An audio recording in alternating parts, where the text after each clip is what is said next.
Então, a gente percebeu que precisava ser concreto. Então, boa parte do nosso trabalho foi ser concreto. Então, a gente usou as redes sociais para pressionar para ter a reforma trabalhista. Nós trabalhamos diretamente também no PEC do teto. Os nossos políticos aprovavam projetos de lei. Cara, quando o Holliday foi do MBL, o Holliday foi relator da reforma da Previdência Municipal. O Kim relatou trocentos projetos. Então, temos um padrão. Qual o padrão? Por que o Pedro Duarte foi reeleito? Trabalho concreto. Então, nós, por mais que também tenhamos, ao longo do tempo, entregue pornografia, e hoje eu olho isso cada vez mais como uma coisa estúpida e estéril, nós tivemos um trabalho concreto muito, muito forte, e também nós contrariamos o lance da pornografia muitas vezes, né? Tô falando da pornografia política para quem chegou agora, tá? Então eu acho que a gente faz essa releitura, e para mim tá muito claro que nessas eleições há um cansaço com a política de redes sociais. E talvez esse cansaço tenha sido mascarado pela eleição do Marçal aqui em São Paulo, tá? Que, enfim, como foi um debate nacional centrado ao redor de uma pessoa que concorria aqui, todo mundo achou que era um grande fenômeno nacional, aí chegou nas eleições e ele ficou em terceiro, tá? Porque o Marçal é um fenômeno nacional. Então o Brasil inteiro falava de um candidato de São Paulo. Parecia que tinha uma eleição presidencial acontecendo em São Paulo. Tirando isso, foram eleições completamente mornas. Algumas das maiores cidades do Brasil se resolveram no primeiro turno. Rio de Janeiro, Salvador, se resolveram já no primeiro turno. Ah, e Recife. Das outras grandes cidades brasileiras, quem faltava? Faltava São Paulo, que era uma situação sui generis. Faltava Fortaleza, faltava Belo Horizonte. E elas se resolveram, duas com o Centrão e uma com a esquerda ganhando. Então elas foram eleições meio mornas. Ninguém estava esperando que a Maria do Rosário fosse ganhar do Melo lá em Porto Alegre. Só que o que eu vi, e essa era uma conversa, um bate-papo bem interessante que eu estava tendo junto com o Jota. Eu acho que existe uma correlação entre o baixo comparecimento e os votos nulos e brancos e o cansaço com a política de redes sociais. E Digite 2, você acha que não é isso? Você acha que eu tô errado? Isso é uma hipótese, não é uma certeza, é uma coisa que eu tô trabalhando, ainda vou ruminar, eu vou pensar, eu vou ler, vou ver dados pra gente tirar uma conclusão, tá? Mas eu sinto que já há esse cansaço. Eu sinto que esse cansaço está dado, porque a quantidade de energia demandada para você viver a política de redes sociais, ela é muito grande, ela concentra os seus algoritmos de atenção pra no final não te entregar nada. Eu vou dar um exemplo. Um político que vota num candidato de direita ou num travesti nas redes sociais, um político não, um cidadão, né? Votei no travesti do PSOL, votei no gay enrostido de direita. Se você olhar aqui, né, que é sempre isso, é um travesti barulhento e um gay enrostido homofóbico na direita. Se eu vou pegar esses dois aqui, né, o duelo entre essas forças, elas não estão entregando nada. Só que, assim, teu dinheiro continua valendo cada vez menos. O aluguel continua subindo, a vida não melhora. Materialmente falando, tua vida não melhora há muito tempo. Gente, a vida dos brasileiros só foi percebida como, está melhor, até lá no final de 2009, Bahia.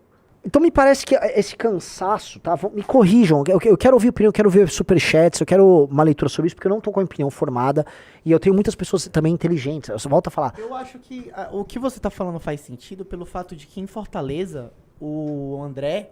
Ele foi um candidato do Centrão, Sim. Fazendo campanha em redes e perdeu pro cara de esquerda. Sim. Muito bem. O Bahia falou uma coisa que é muito interessante. O caso do André deu muito certo lá, porque definitivamente ele não foi o candidato da direita, ele foi o candidato da festa anti-leitão. O Bolsonaro. Ele não deixou o Bolsonaro ir pra Fortaleza. Foi atacado. O Bolsonaro não foi pra lá.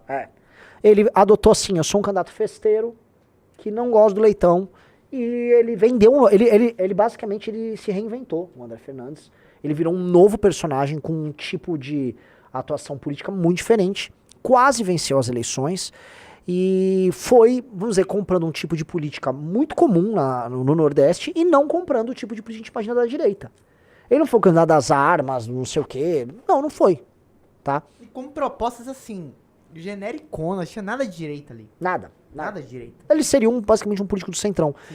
O que nos coloca na seguinte leitura, tá, Bahia? E se, vejam só, a gente não vai dar toda uma volta e cair no PSDB? Eu vou te falar, olha só, O Junito me contou, né, que assim, tá na bolha bolsonarista rolando a seguinte releitura. Olha, se a gente tivesse abraçado mais o centrão, e sido mais centrão, inclusive no governo Bolsonaro, o Bolsonaro, não tinha perdido as eleições, 2, nós tínhamos ganhado várias eleições para prefeito, e 3, nós estamos com outro tamanho.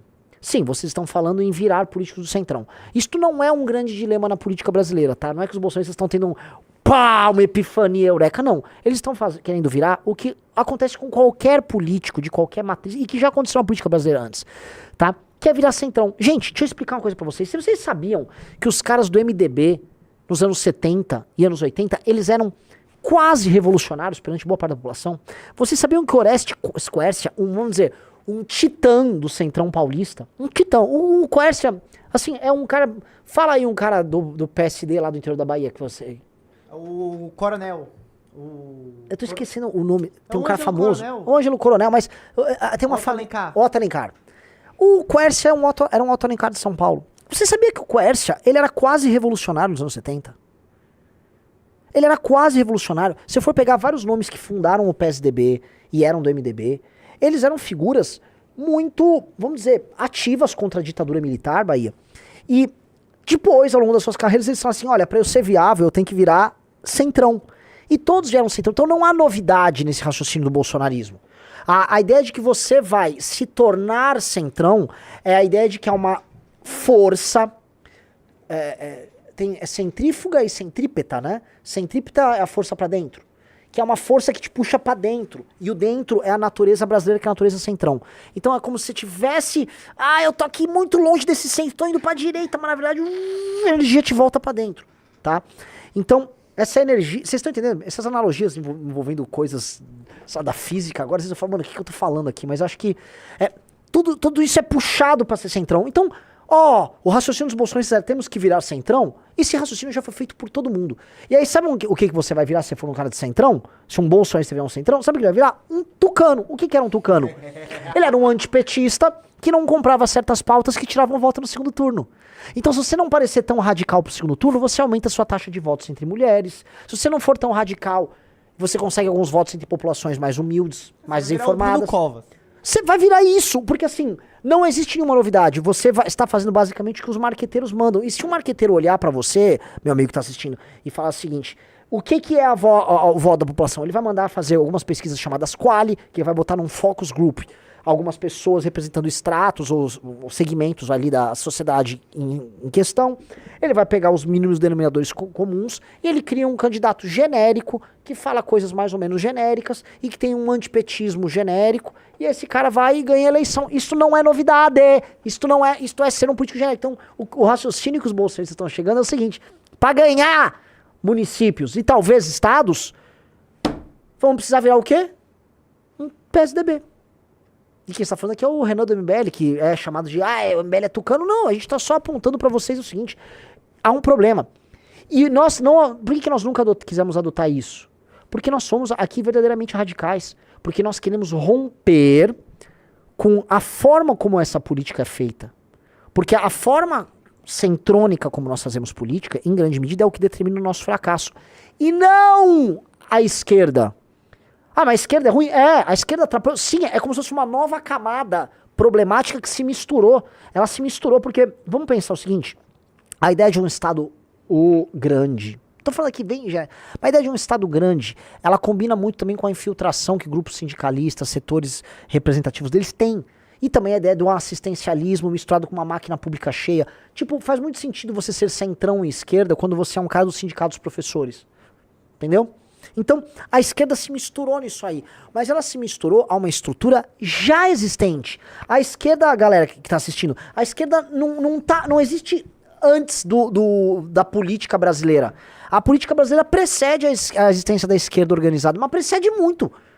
Ela necessariamente vem antes. Então, a política brasileira já tinha essas características. A esquerda, ela se soma no problema. Mas, definitivamente, ela não é o maior dos problemas.